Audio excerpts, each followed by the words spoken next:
Financial Survival Network, helping you to survive and thrive in the new economy. Get our complimentary newsletter at financialsurvivalnetwork.com. This is the Financial Survival Network. These are tough times, and they're getting even tougher. The clock is ticking. The countdown to collapse is well underway. What are you going to do about it? Will you just wait for it to happen, or will you be ready when it happens? The decision is yours, and yours alone. Join myself, Mickey Fulp, Robert Ian, David Morgan, Jeff Berwick, Elijah Johnson, Alan Butler, Gregory Manarino, Daniel Amaduri, Andy Hoffman, Tekoa Da Silva, Trace Mayer, one of the world's leading Bitcoin authorities, Bix Weir, Jay Taylor, and Gary Christensen at the Liberty Mastermind Symposium in Las Vegas on February 21st and 22nd, and learn how to create your plan to survive the collapse. The last Liberty Mastermind Symposium was one of the most highly rated conferences ever, and this one promises to be even better. Don't miss it. Join us and register now at libertymastermind.us. libertymastermind.us. This one is going to be out of this world, and it's going to be even better because it's in Las Vegas, Nevada. Go to Liberty Mastermind US and sign up today. You are listening to the FinancialSurvivalNetwork.com. I'm Kerry Lutz. 1230 WBZT. Well, you know him well. One of the people who foresaw the crash. He wrote about it. You read about it. He's going to be at the Liberty Mastermind Symposium. We're talking Darryl Schoon. Don't forget, go over to libertymastermind.us. Sign up now if you haven't. Space is filling up. Darryl, welcome back. How are you? Oh, fine, Kerry. How are you? Doing great. So what's on the horizon here? Things are just getting so crazy. The world financial system, it's just nuts. Well, you know, Kerry, it's interesting because the Liberty Mastermind Symposium is going to be at the end of February, all right? And it's almost 7 years to the day that I delivered my paper to the Positive Deviant Network predicting an economic collapse, all right? Mm-hmm. The network was really it had some very high-powered people in it. Well, and you know, I mentioned this on my video of my talk, all right, and my latest one. And one of the people there is a guy named John Body, all right, and this was 2005. I met him in 2005. He was only 35 at the time, and he had retired. He was retired. He 3 years before, he had started a proprietary bond fund in New York and London called Credit Lyonnais Credit Management. He had made serious bank, all right? And he was in the Bond Trading Hall of Fame, and he was concerned about the economy, all right? Even though he had made a huge amount of money, he was concerned. But I knew he wasn't as concerned as I. And so I started writing this paper. I've been looking at economics for 10 years at the time, almost 10 years, since the mid-'90s. For some reason, I'd just been focused on what had happened during the 1930s. And when the dot-com collapsed in 2000, I became aware where's this coming from? I became aware that there was something that cataclysmic that was going to go on.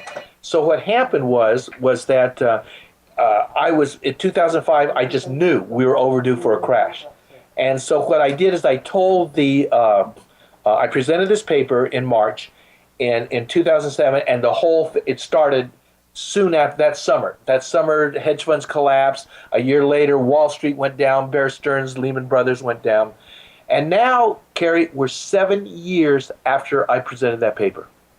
All right, and what my feeling is this. Is that we've gone through an extraordinary period. Most people, the vast majority, didn't see it coming. All right, I just smelled it. I knew there was no way out of it. All right, I knew the dot-com collapse in 2000 was the precursor of what was to come, and in fact, it was.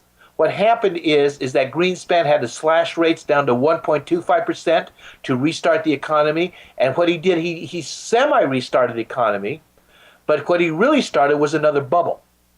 And the housing bubble started with the 1.25% interest rates, and it collapsed in 2007, 2008. And then they slashed interest rates down to 0.25%. All right? So what they've done is the crises have gotten serially more extreme. And now here we are. I'm going to be talking at the Liberty, Symposium exactly 7 years after I delivered my paper. And we are 7 years down, and it is now even more extreme. Why? Because what the central banks have done, which they never did before, always before, what they would do is they would adjust their interest rates. Okay, they would do two things. One, they could let the system clean itself out. They could let the defaulting debt, they call it deleveraging. All right, they could let the system deleverage itself and start from new. What people don't understand about what we call capitalism is basically a banker's economy. And before capitalism, before the bankers got in control of the money supply, Kerry, it was supply and demand. So free markets are all about supply and demand. Supply goes up, prices fall. Supply goes down, prices, prices rise. Okay, demand rises, prices rise. Demand falls, prices drop. That's supply and demand. That was that's it. That's a free market. All right. When the bankers got in with their central banks, first in England, then the United States, now all over the world, the whole world is on a banker's economy. Supply and demand was replaced by credit and debt. All right. What you know now is everybody's watching the interest rates. Everybody's fixated on what the Fed's going to do. Everybody's fixated on the Bank of Japan. Everybody's fixated on the ECB. Everybody's fixated on the BOE. Why? Because this determines what's happening in the economy. Now, just to show you how severe a situation we're in, before 2008, the basic thing that central bankers had to do was, quote, fine-tuning. Basically, it's like it's like an eating disorder. Binge eating, all right, bulimia, all right. What they would do is that they would drop the interest rates to hopefully restart the economy, or they would keep the interest rates sort of high to drain out the liquidity, the excess debt, and start again anew. All right. Well, what happened is we have reached what I call the end game. We're at the end of the road. And because this thing has gotten so big, so distorted, that they had to do something very different than they ever did before. And what they started doing in 2008 was that they started doing quantitative easing. All right. Now, what does this mean? They started quantitative easing after interest rates were already at 0.25%. All right. I predicted the collapse in 2007. It started that summer. 2008, Wall Street went down. Bear Stearns, AIG, Lehman Brothers. All right, the rest of them would have toppled if the government had not come in and given them a free ride off the taxpayers' back. All right, so the government saved Wall Street. Now, most people don't understand why the government saved Wall Street. Oh, they say the bankers own Washington D.C., and truly they do. They have a huge amount of influence. But the reason why governments all over the world saved the banking system was that governments live off of debt. All right? And the banks are the intermediary of debt. The banks are the ones that sell the debt. The banks are the ones that market the debt. So without your guy selling the debt, governments would collapse. So they moved all around the world to resurrect, to keep the banks afloat, and they did. All right? But what happened, and what shows that we're in the end game actually, is that the central banks did something that they never did before. This is what we call quantitative easing. Now, when they instituted quantitative easing, they had already slashed the interest rates down to 0.25%. All right? They had, in 2002, the Fed, under Greenspan, slashed rates down to 1.25%, which was huge to them. All right. And then when they thought we were getting healthier, they had moved interest rates up to 5%, 5.25%. And then when it collapsed in 2000 and 2007 and 2008, they had to slash rates in the United States down to they had never done it before, down to 0.25. All right. Now, that's in actuality a negative interest rate because of the growth of the money supply. All right. So they had already gone lower than they ever had before. Now, a year later, they knew this wasn't enough. They knew this wasn't enough. Now, I want to take the listeners through what we call the multiplier effect in the banking system. What the banking system is that every dollar of currency, every unit of currency goes out in the form of debt. All right? What we've got is a debt-based system, not a savings-based system. And this is why we're so topsy-turvy. All right. And this is why we're in so much trouble, because we've got a huge amount of debt out there. Now, you've heard the saying that if every debt got paid off, money would disappear. That's true. That's because money is issued in the form of debt from central banks, and it multiplies throughout the system. That debt goes first to a commercial bank. All right. That debt allows commercial banks that take deposits to do a multiplier effect. With every dollar of deposit, that commercial bank can then multiply that with the additional debt from the Federal Reserve and print more money to 10 to 15 times the amount of the money it has on deposit. So you have a multiplier effect. All right. So you have a magnifying effect with every dollar coming out of the Federal Reserve. Now, so you lower the cost of debt. You make credit cheaper. The demand goes up for debt, and you restart the economy. Well, in the end game, what happens is that you've heard that other saying, pushing on a string. All right? What happens is, in the end game, banks are scared to lend. Why? Because they were lending like fools right up before the crash. All of a sudden, people couldn't pay their debts back, and now they pull back. Bankers are not smart. They have got a monopoly position regarding money, and they're governed by fear and greed. All right? Now, the people, the rest of us out there, when times are good, we borrow because we know we can pay it back. The kids are going to school. Times are good. But when things get bad, we get scared. All right? So we stop borrowing. But what we don't realize is that this Ponzi system that the banks have imposed on the whole world need to keep expanding. Why? Because money comes out in the form of debt, all right, creates expansion, and the debts have to get repaid. Now, the debts are compounding constantly, all right? It's like the devil's whip. So the aggregate amount of debt is constantly growing larger, and so the economy, to pay off the debt, has to constantly expand to pay off that constantly compounding amount of aggregate debt. And this is why they're so obsessed with growth. Oh, we're going to grow our way. We're going to grow our way. This is going to get bigger and bigger and bigger. What's happening is growth is slowing down. Now, the boys at the top, not at the top economic, but the boys who head the central banks know this. They don't tell us this. They know it. All right? So they watched it when they slashed the interest rates down to 0.25%. It wasn't working. It wasn't working. Their multiplier effect wasn't working. So they had to go to plan B. They didn't raise the interest rate. They kept the interest rates at 0.25%, but they now had to go to a more extreme measure. The more extreme measure was called quantitative easing. Now this is terrible. Not in terms of a tool. All right? If you used to having a ray gun and your gun would just, destroy multitudes of your enemies because it had this tremendous ray, going to QE, quantitative easing, is like going to a slingshot. Why? Because the economic effect of a dollar coming out in QE is only $1. It's not 10 to 15 times as what happens when it goes through a credit enhancement through the regular system. Why? What are they doing? Well, they're buying debt dollar for dollar.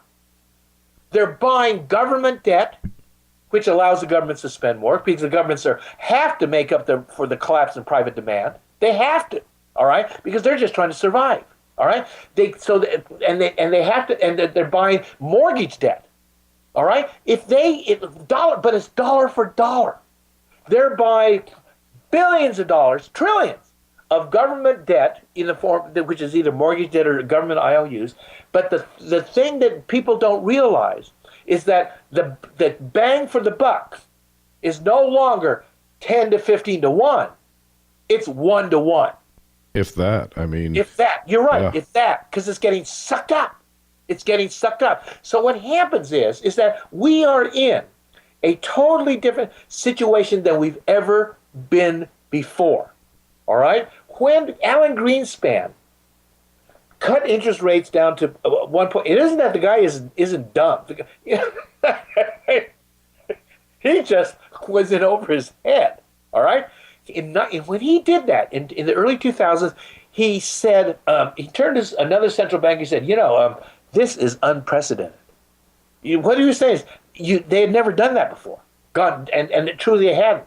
But what Bernanke did 7 years later, almost exactly, was almost unprecedented. It was as unprecedented. No central bankers had never had to gone to that. Now, so what we've got is these. I love cycles. There's a rhyme and a reason. There's cycles. We are not in a chaotic universe, though it appears to be. All right, and you've got order here. So we've got these 7 years, basic these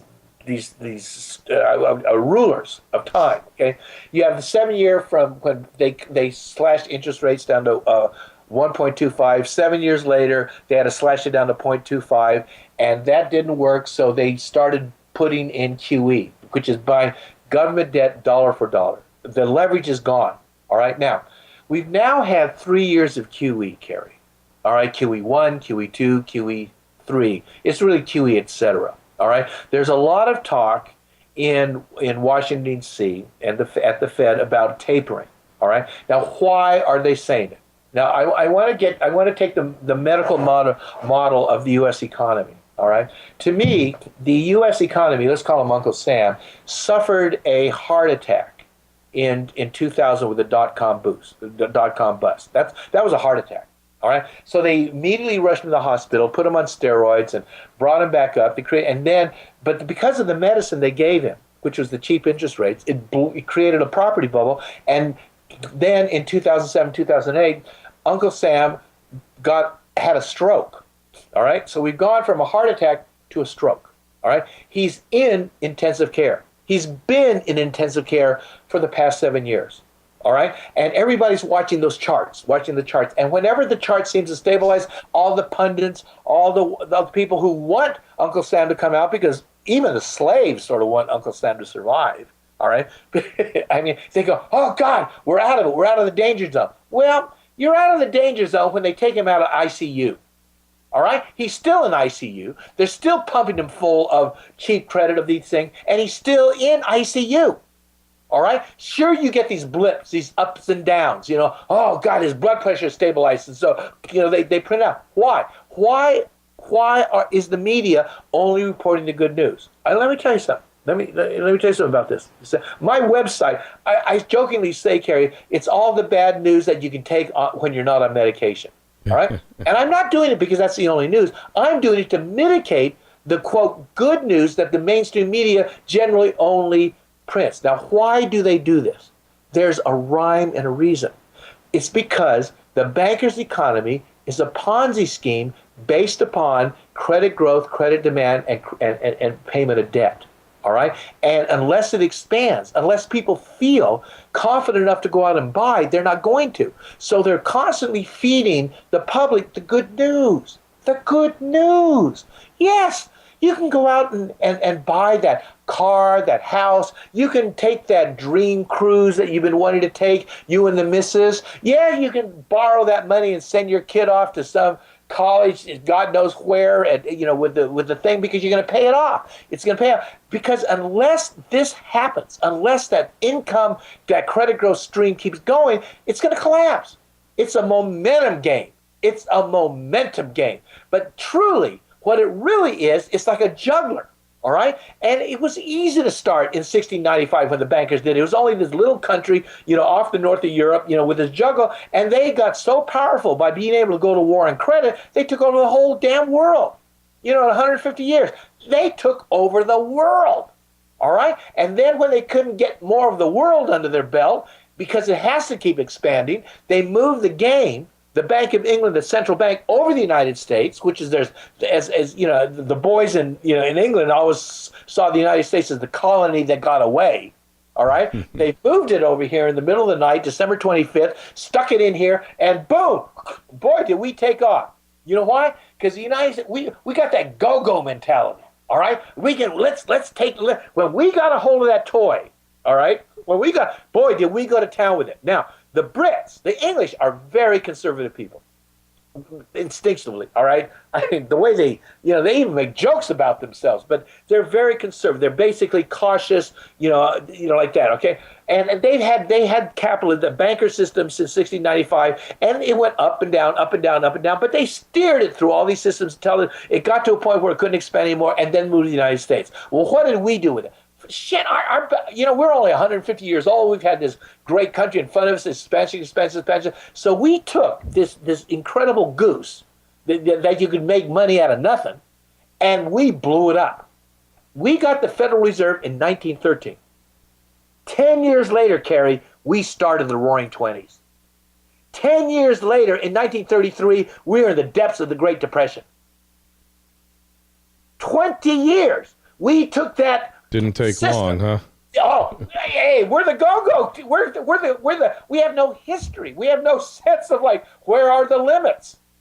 One of my friends, my dear friends, Mistrix, man, he had a poster on his wall, and it said, "Only those who have gone beyond know where the limits truly are." Isn't that the truth? And I looked at him and I said, "You know who said that?" He goes, "Who?" I said, "Amelia Earhart." Yeah. Where is she? Where did she wind up? Yeah, exactly. They're still looking for her 100 years later. Yeah. And it wasn't, there are limits, and there are limits to systems. We are in a system, an artificial system that was created by bankers in 1694, all right, and is sclerotic. It's got huge amounts of debt. But this system is collapsing. And what I want to say is that, Kerry, is that we are here at an extraordinary time. We are here at the end of one system, at the beginning of another. All right? Now, the thing about humanity, we can never tell what's going to happen next because we're always operating off the past. Okay? There was a guy, David Hackett Fisher, who's a brilliant economic historian. And he sort of divided history into these epochs. All right? He said we had, the Middle Ages. Everybody knows about the Middle Ages. Catholic Church ran everything, And for all those fundamentalists out there who think this is going to be a golden age, I want to tell you something. They called that the Dark Ages. It wasn't by mistake. They called the Middle Ages, when the Catholic Church ran things, the Dark Ages. All right? And then it blew up. It just went up. Prices started rising. Chaos happened. The economy collapsed. Everything collapsed. And out of that came the Renaissance, all right?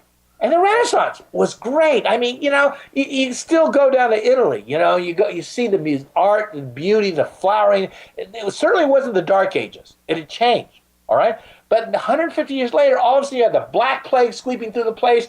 Everything went to chaos again. Boom, everything collapsed. And then out of that came what they call the Age of Enlightenment.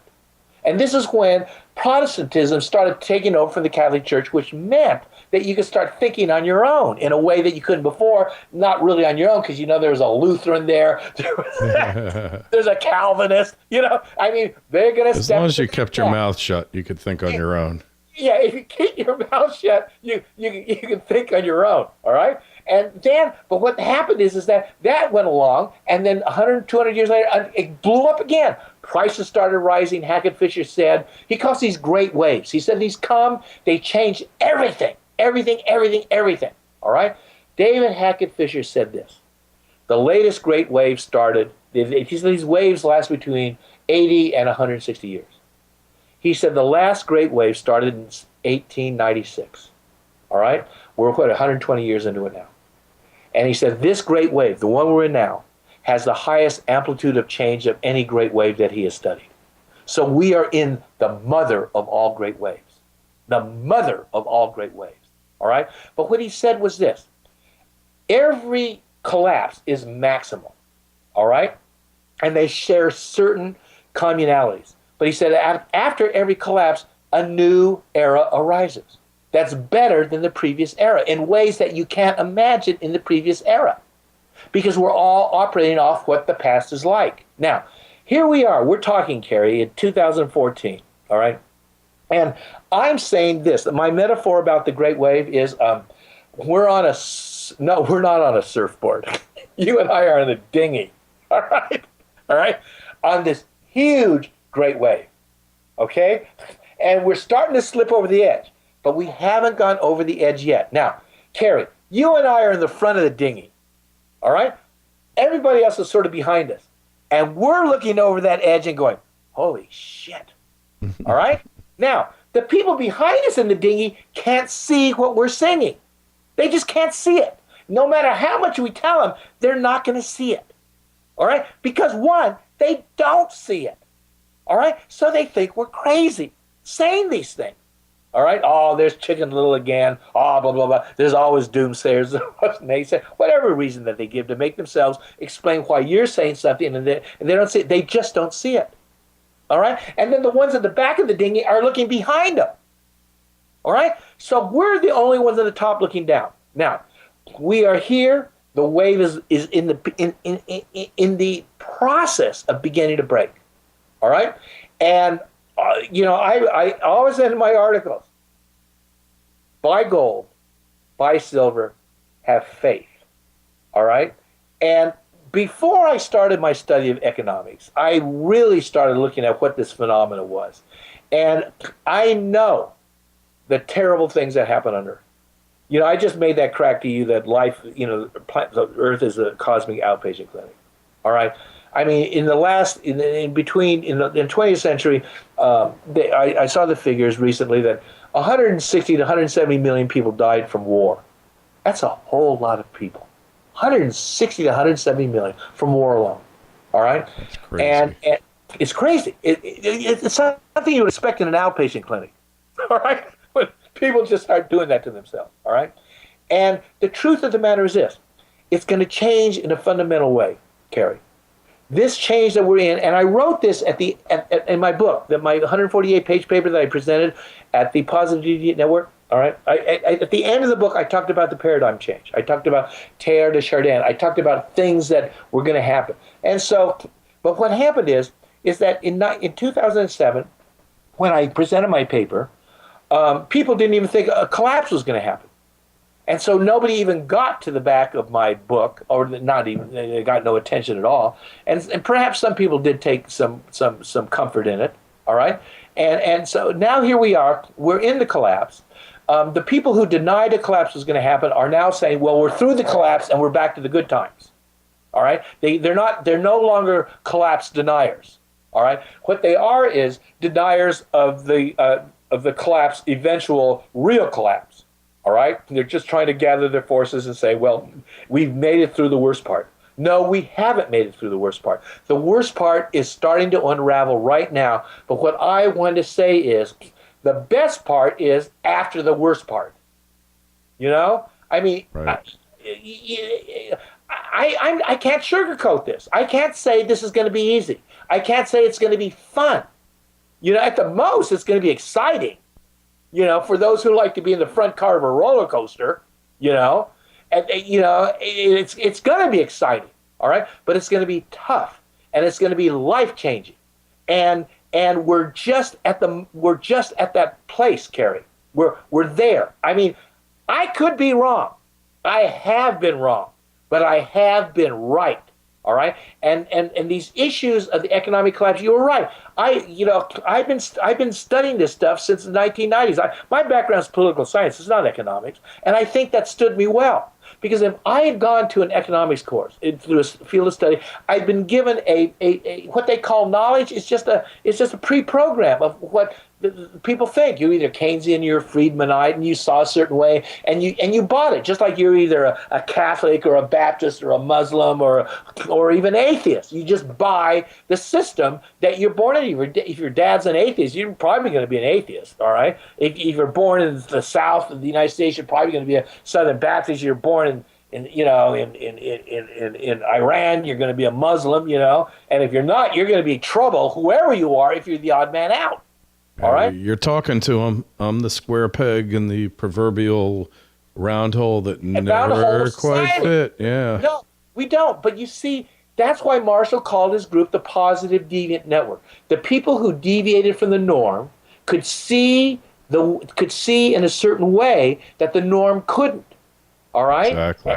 And they point their fingers at us, and we point our fingers at them. But the truth of the matter, Kerry, I don't know why it is, but each one, it seems normal, and the other person's position is just as inexplicable to each other. But we are in front of that. But what if deposit insurance fails? But it never has, you know? Absolutely. There's not even a fund, Kerry. There's no FDIC fund. It was a con game that they got to put people back in the banks because banks failed. I know. So the government said, okay, you pay us 0.1% of your funds, and we'll issue this sticker. Yeah. And they put the sticker on there. Sticker. Oh, we're good. Banks are good. But the government will never let it happen. Oh, the government's not in control. No one's in control. The bankers aren't in control. You and I aren't in control. And I understand people wanting things to be in control. I understand fear. I understand people trying to tell themselves. Normalcy bias, right? Absolutely. My sarcastic remark is that we're living on a debt plantation, and the debt slaves want the plantation to get a refi so they can keep the game going. So they can keep their chains lubricated so they don't get rust poisoning. So they get rust poison, because the only way they know how to poisoning. eat. Yeah, here we are. But I something bigger is afoot. All right. Yeah. I'm not saying it's going to be easy. Hey, you thought that pimple was going to kill you, when you're a kid, the first pimple you got. Dmitry Orlov said when the collapse happened in Russia, he said the disbelievers just changed their mind. All right. And human beings are amazingly resilient. We are. And we're as resilient as we are stubborn. All right?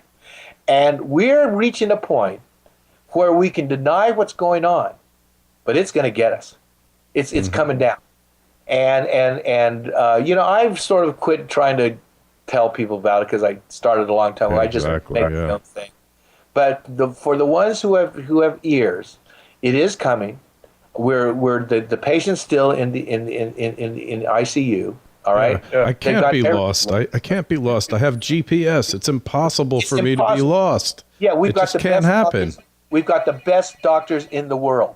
Yeah. We've got the best doctors in the world. All right. There's nobody smarter. There's nobody better. All right. I can't be dying. I can't. Right. This hasn't happened before. This hasn't happened before. All right. And I understand everybody's position. The people in the waiting room. I understand the doctors. I understand the insurance company's position. The insurance company in this scenario is like the central banks. It's like the elites. Yeah. All right? They're willing to pay off only because that's the only game they got going. Yep. All right? And they don't want to do a death payout because that game's over. So they're doing everything they can. But we are truly, as Greenspan himself said in 2002, in an unprecedented times. And we're in it together. I mean, I know what it looks like. Everybody's going, blah, blah, blah, blah. If it could be different, it can't be different. It doesn't matter what any administration would have done. It doesn't matter if Greenspan had been there or not. There would have been another Greenspan. There would have been another Bernanke. All right? You get to where you are because you serve the system in the way you serve them. They do not let other people come into the system unless that's their intent. And so it is. We are here at a place, almost historical, imperative, and destiny. And my only point of view is that it is going to be better. But before it gets better, it's going to get worse. And that's necessary before it gets better. So be it. That's it. Yeah. And I wish the best. And the rest, for the rest of your presentation, they're just going to have to come to Liberty Mastermind Symposium, libertymastermind.us, right? Absolutely. Vegas. See you there. February 21st, 22nd. Hey, always a pleasure, Darryl. We'll talk to you. We'll see you then. I'll see you. Bye. Bye.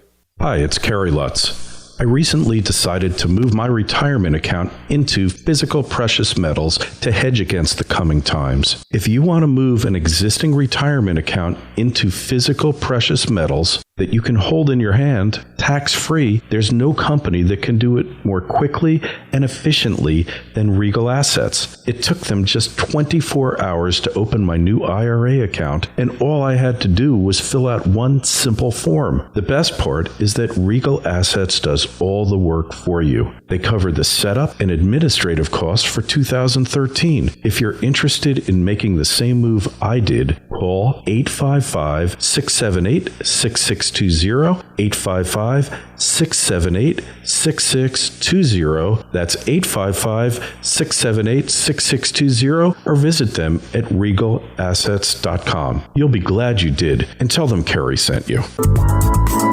The Financial Survival Network, helping you to survive and thrive in the new economy. Get our complimentary newsletter at financialsurvivalnetwork.com. This is the Financial Survival Network.